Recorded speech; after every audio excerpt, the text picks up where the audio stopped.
Picture this: a white picket fence, a golden retriever, 2 cars in the driveway, a secure job, and 0 debt. That's the American dream, right? Wrong. That is a museum exhibit. For decades, you've been force-fed a lie. The lie is that if you work hard, save your pennies, and skip the avocado toast, you will join the middle class. But look around. The ladder hasn't just been pulled up. It's been burned for firewood by the top 1%.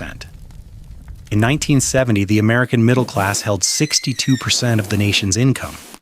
Today, that number has collapsed to 42%. Meanwhile, the wealth of the ultra-rich has skyrocketed by numbers that look like glitching video game scores. They tell you the economy is a jungle, survival of the fittest. But what if I told you it's actually a casino? And here is the brutal truth. You are not the player. You are not even the dealer. You are the chips. This isn't a story about bad luck or market forces. This is an autopsy. Welcome to the planned execution of the middle class. To understand the murder, we have to look at the victim while they were still alive and kicking. Let's rewind to the 1950s and 60s, post-war America. This is the era your grandparents won't shut up about, and honestly, they have a point. Back then, a single income didn't just keep the lights on. It bought a house, a car, put 2 kids through college, and left enough for a yearly vacation. The CEO to worker pay ratio wasn't a sick joke. It was about 20 to 1. Today, it's over 300 to 1. So, were corporations just nicer back then? Did CEOs have bigger hearts? No. They had bigger leashes. During this golden age of capitalism, the top marginal tax rate for the ultra-wealthy was 91%. Yes, you heard that right. 91%. If you made a fortune, you effectively shared it with the country that helped you build it. This massive tax revenue funded highways, public schools, and research that created the internet. Unions were strong. 1 in 3 workers carried a union card.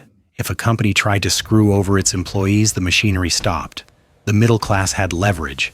They had teeth.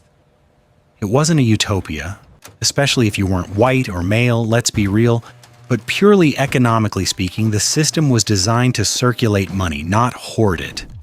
A factory worker could actually buy the things they made. The economy worked like a healthy heart, pumping blood to every limb of society. But somewhere in the late 70s, the heart stopped pumping. The doctors, economists, and politicians decided the patient needed a new experimental treatment. They called it trickle-down economics. I call it the poison pill. Because just as the middle class was getting comfortable, the elites looked at their shrinking slice of the pie and decided, enough sharing.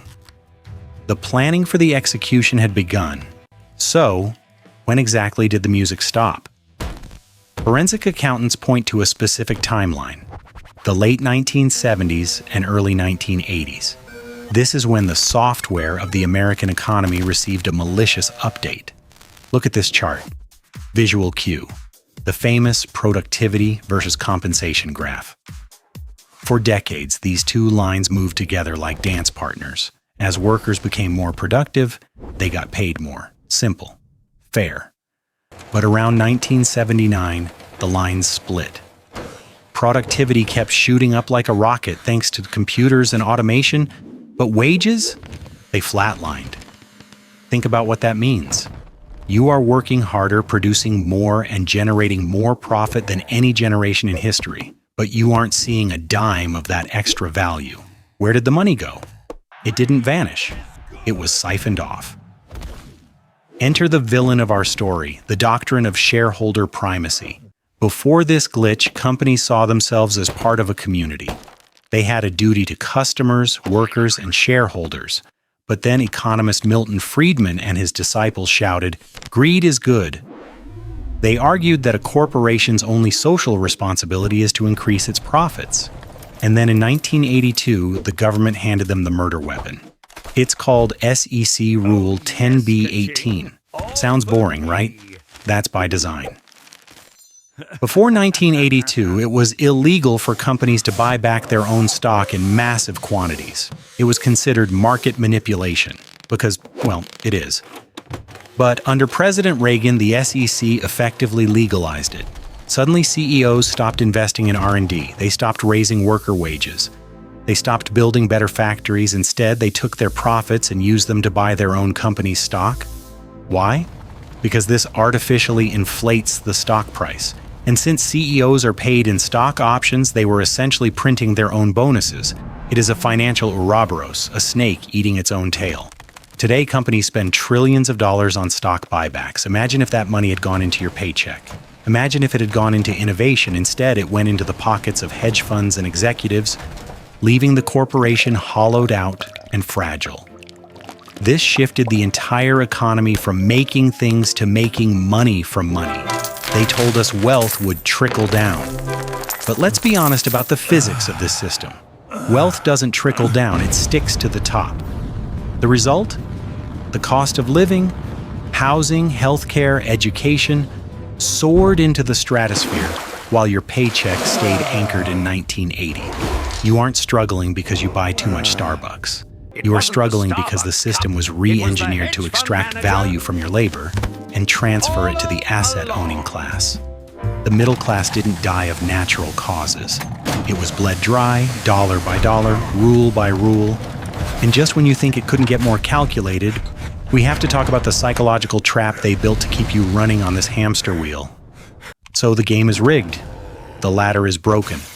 The math doesn't add up.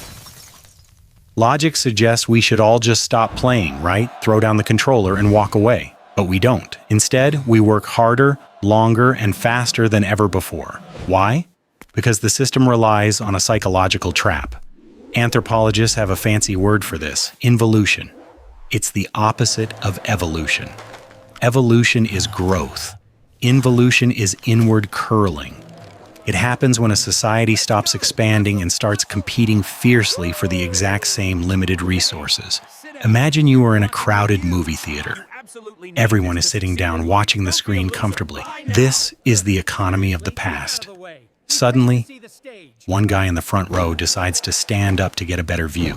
He's the hustler, the go-getter. And for a moment, he does see better. But now the person behind him has to stand up just to see the screen. Then the next row, and the next. Within minutes, everyone in the theater is standing on their tiptoes. Here is the tragedy. No one is seeing the screen any better than when they were sitting down. The result is exactly the same. But now everyone is exhausted, their legs are cramping, and the experience is miserable. That is the modern American economy. We have normalized the idea that if you aren't working a side hustle, trading crypto at 2 a.m. and monetizing your hobbies, you are lazy. Corporations have rebranded exploitation as the grind. They turned basic survival into a competitive sport. When wages stagnate, you don't blame the CEO hoarding profits, you blame yourself. You think, if I just get that certification, or if I just drive for Uber on weekends, I'll make it. This is gaslighting on a macroeconomic scale. They distract you with culture wars and avocado toast debates so you don't look at the math. They tell you that you are poor because you buy $5 lattes, not because housing costs have risen 1,000% while wages rose 0%. In this exhaustion, it's not a bug in the system, it's a feature. A population that is overworked, underpaid, and terrified of losing their health insurance is a population that doesn't have the energy to revolt. You are too busy trying to stay standing in that movie theater to realize the projector broke 10 years ago. This constant state of anxiety keeps the machine running. It keeps you buying things you don't need to impress people you don't like with money you don't have, hoping that one day you'll finally be allowed to sit back down. But in a system designed for execution, there are no seats left. So here is the verdict. The death of the middle class was not an accident. It was not a natural disaster. It was a planned demolition. For a brief moment in history, we built a system that valued people over profits. We proved that prosperity could be shared. But the people at the top looked at that shared prosperity and called it inefficiency. They dismantled the unions. They rewrote the tax code. They financialized the economy until the stock market became more important than the supermarket. They sold us the lie that if we just worked harder, we could all be millionaires. But the truth is, they designed a system where you run faster and faster just to stay in the same place. This is a bitter pill to swallow, I know. It's easier to believe the fairy tale, but realizing the game is rigged is the first step to winning it, or at least surviving it. You cannot rely on the good old days returning. The cavalry isn't coming. The corporations aren't going to suddenly grow a conscience. The only person coming to save you is you. You need to understand money not as something you earn, but as a language you must learn to speak. You need to stop playing by the rules of 1970 and start understanding the ruthless mechanics of 2025. That is why we built this channel. We aren't here to sell you a get-rich-quick scheme. We are here to hand you the blueprints to the machine. We are here to expose the glitches, the traps, and the back doors they don't want you to see. If you are tired of being the chip in their casino and want to start understanding the house rules, hit that subscribe button. Welcome to the Resistance. And if you think the death of the middle class is scary, wait until you see what they are planning for the housing market next. Click this video right here to see how the rent trap is being set for the next generation. I'll see you there.